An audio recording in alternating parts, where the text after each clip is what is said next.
प्रिय विद्यार्थियों, सुप्रभातम। कल तक हमने 10वें पाठ के सुभाषित रत्नानी नामक पाठ के 6 श्लोक पढ़ लिए थे। आज हम 7वां श्लोक देखेंगे। 7वां श्लोक है धन धान्य प्रयोगेषु विद्यायाः संग्रहेषु च आहारे व्यवहारे च त्यक्त लज्जः सुखी भवेत्। इसका हिंदी अर्थ होगा धन धान्य के प्रयोगेषु यानी प्रयोग में, धन धान्य के प्रयोग में, विद्यायाः संग्रहेषु का मतलब है विद्या का संग्रह करने में, आहारे का मतलब है भोजन में, और व्यवहारे का मतलब है व्यवहार में, त्यक्त लज्जा है लज्जा को छोड़कर सुखी भवेत सुखी होना चाहिए। कहने का मतलब ये है कि इस श्लोक में ये बताया गया है कि मनुष्य को धन धान्य के प्रयोग में, इसका मतलब है धन की प्राप्ति में, धन की प्राप्ति में लज्जा महसूस नहीं करनी चाहिए। और विद्यायाः संग्रहेषु, विद्या का संग्रह करने में अर्थात विद्या की प्राप्ति में भी किसी प्रकार की लज्जा नहीं करनी चाहिए। आहारे का मतलब है भोजन में, अर्थात भोजन की प्राप्ति में भी किसी भी प्रकार की लज्जा महसूस नहीं करनी चाहिए।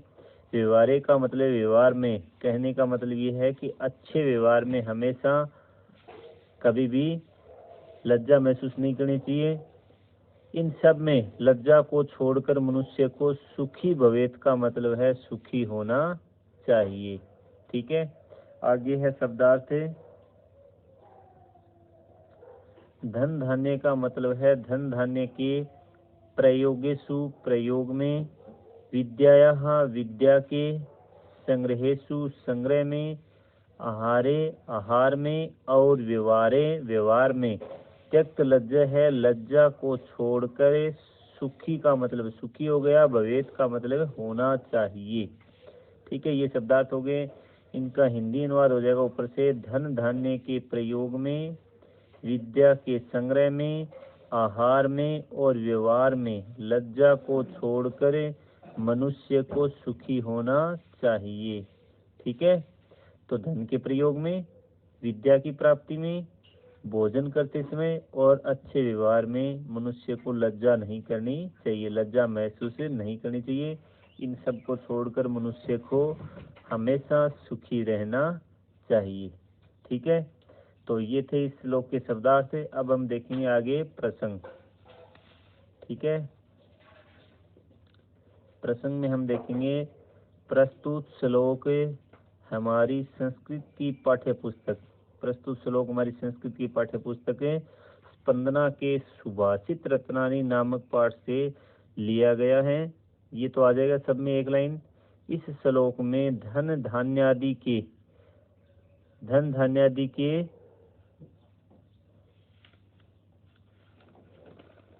धन धान्यादि के और व्यवहार में लज्जा का त्याग करने की प्रेरणा देते हुए कहा गया है कि, ठीक है, धन धान्यादि के व्यवहार में लज्जा का त्याग करने की प्रेरणा देते हुए कहा गया है कि।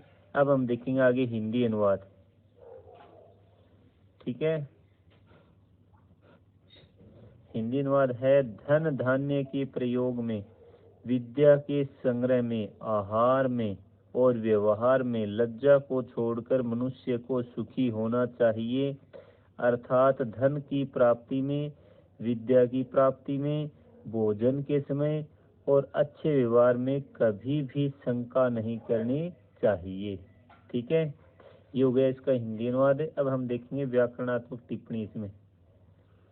सबसे पहले है त्यक्त लज्जा है, त्यक्त है लज्जा है, ये न स है, छोड़ दी है लज्जा, छोड़ दी गई है लज्जा जिसके द्वारा, छोड़ दी गई है लज्जा जिसके द्वारा वह है, ये अन्य पद प्रधान है, तीसरा पद प्रधान बहुव्रीहि समास हो गया।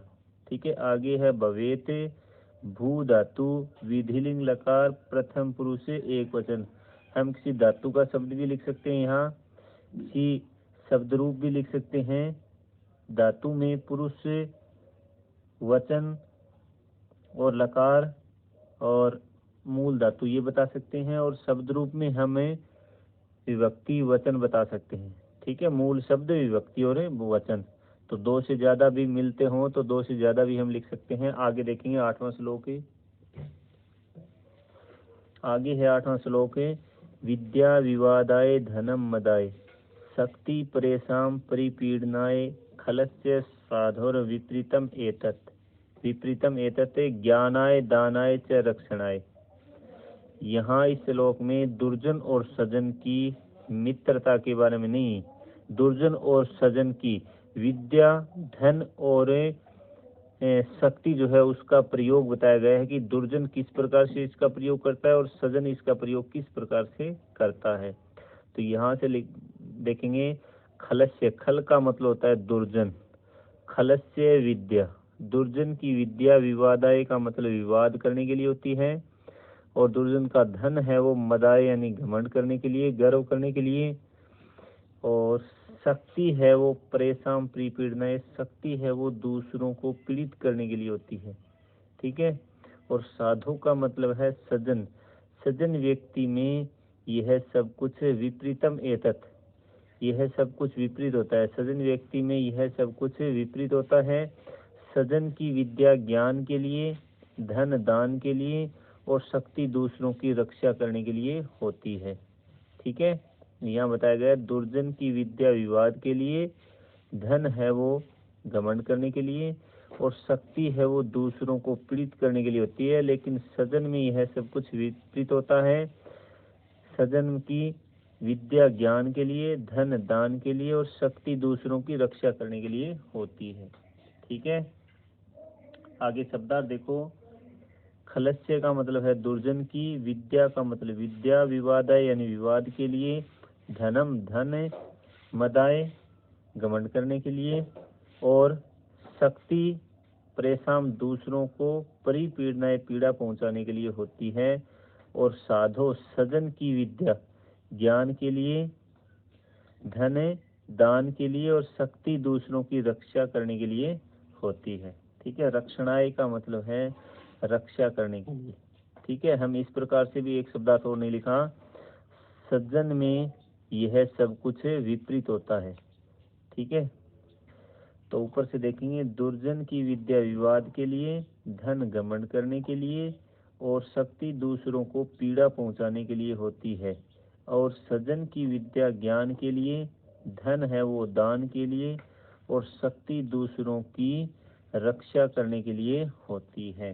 ठीक है। कहने का मतलब सज्जन व्यक्ति में दुर्जन के विपरीत होता है सब कुछ। ठीक है। तो दोनों किस प्रकार से विद्या धन और शक्ति का प्रयोग करते हैं वो इस श्लोक में बताया गया है।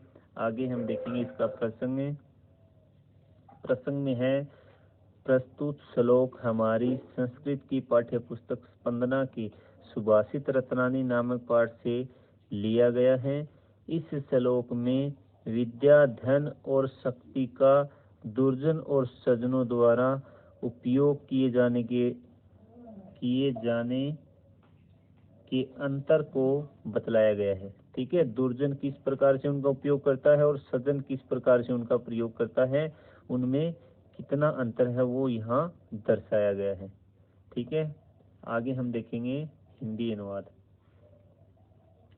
दुर्जन की विद्या विवाद के लिए, धन घमंड करने के लिए, और शक्ति दूसरों को पीड़ा पहुंचाने के लिए होती है, और सज्जन की विद्या ज्ञान के लिए, धन दान के लिए, और शक्ति दूसरों की रक्षा करने के लिए होती है। कहने का मतलब ये है कि दोनों में ये चीजें विपरीत होती हैं।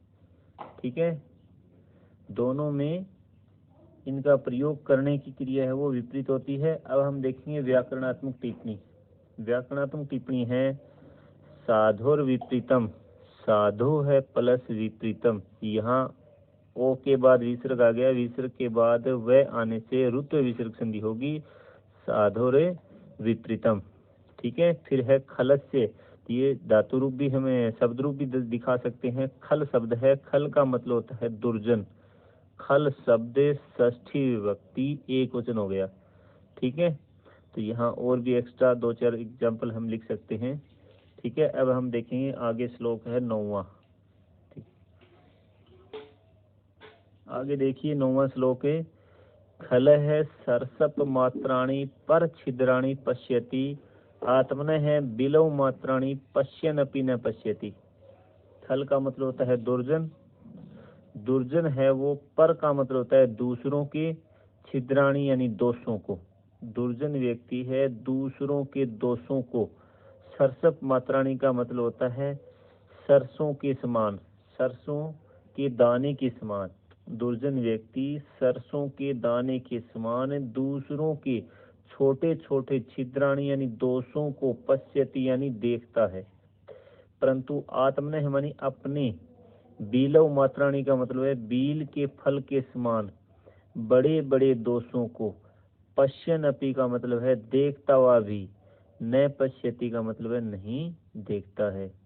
तो इसमें बताया गया है कि दुर्जन व्यक्ति सरसों के समान, सरसों के बीज के समान दूसरों के पर यानी दूसरों के छिद्राणी यानी दोषों को, दूसरों के दोषों को पश्यत यानी देखता रहता है, परंतु आत्मनः यानी अपने, बीलव मात्राणी का मतलब है बील का जो फल होता है वो बड़ा होता है, बील के फल के समान बड़े बड़े दोषों को पश्यन अपि न पश्यति देखता हुआ भी नहीं देखता है। ठीक है, तो ये बताया गया इसमें कि दुर्जन व्यक्ति है वो दूसरों में छोटी छोटी कमियां निकालता है, परंतु अपनी बड़ी बड़ी कमियों को अनदेखा करता रहता है। तो यहाँ आगे हम शब्दार्थ देखेंगे। छलह का मतलब होता है दुर्जन, सरसप मात्राणी का मतलब सरसों के समान, पर छिद्राणी का मतलब दूसरों के दोषों को, पश्यति यानी देखता है, और आत्मनः है यानी अपने, बीलव मात्राणी बील के फल के समान बड़े बड़े दोषों को, पश्यन अपि देखता हुआ भी, न पश्यति नहीं देखता है। ठीक है, इसके शब्दार्थ देख लेंगे। दुर्जन व्यक्ति सरसों के समान, सरसों के बीज के समान दूसरों के दोषों को देखता है और अपने बील के फल के समान बड़े बड़े दोषों को देखता हुआ भी नहीं देखता है। ठीक है, तो ये हो गए शब्दार्थ। अब हम देखेंगे इसका प्रसंग। प्रसंग है प्रस्तुत श्लोक हमारी संस्कृत की पाठ्य पुस्तक स्पंदना के सुभाषित रत्नानी नामक पाठ से लिया गया है। इस श्लोक में दुर्जन व्यक्ति के स्वभाव एवं दूसरों के दोषों को देखने की प्रवृत्ति का वर्णन करते हुए कहा गया है कि, तो यहाँ दुर्जन व्यक्ति का स्वभाव और दूसरों के दोषों को देखने की प्रवृत्ति का वर्णन करते हुए कहा गया। दुर्जन के द्वारा दूसरों के दोषों को देखना, खुद के दोष नहीं देखना, ये इस श्लोक में बताया गया है। आगे हम देखेंगे हिंदी अनुवाद। दुर्जन सरसों के समान दूसरों के छोटे छोटे दोषों को देखता हुआ भी नहीं देखता है और अपने बील के फल के समान बड़े बड़े दोषों को देखता हुआ भी नहीं देखता है। अर्थात दुर्जन दूसरों में छोटी छोटी कमियां निकालता है और अपनी बड़ी बड़ी कमियों को अनदेखा करता है। यानी अपनी बड़ी बड़ी कमियों को देखते हुए भी का मतलब है कि जान करके भी, उसको पता है कि तेरे में ये कमियां है, फिर भी वह दूसरों में कमियां निकालता रहता है। आगे हम देखेंगे व्याकरणात्मक टिप्पणी। पहला उदाहरण है पर छिद्राणी। पर छिद्राणी, पर प्लस छिद्राणी। तो यहाँ अकारांत उपसर्ग के बाद छह आने पर छह से पहले तय का आगम होता है, उसे कहते तुकागम। तुकागम व्यंजन संधि, तुक का आगम, तुक का मतलब होता है तय का आगम, और तय को हो जाता है सचुत व्यंजन संधि के द्वारा चय। तो यहाँ बनता है पर छिद्राणी। फिर आगे है पश्यति। पश्यति में है दृश्य धातु है, लट लकार है प्रथम पुरुष एक वचन। दृश्य धातु लट लकार प्रथम पुरुष एक वचन। तो ये था 9वां श्लोक। ठीक है, तो इन श्लोकों का आप रिवीजन कर लेना और अच्छी तरह से अपनी फेयर नोटबुक में काम कर लें। आगे हम कल देखेंगे 10वां 11वां और 12वां श्लोक। आज के लिए बस इतना ही। जय हिंद, जय भारत।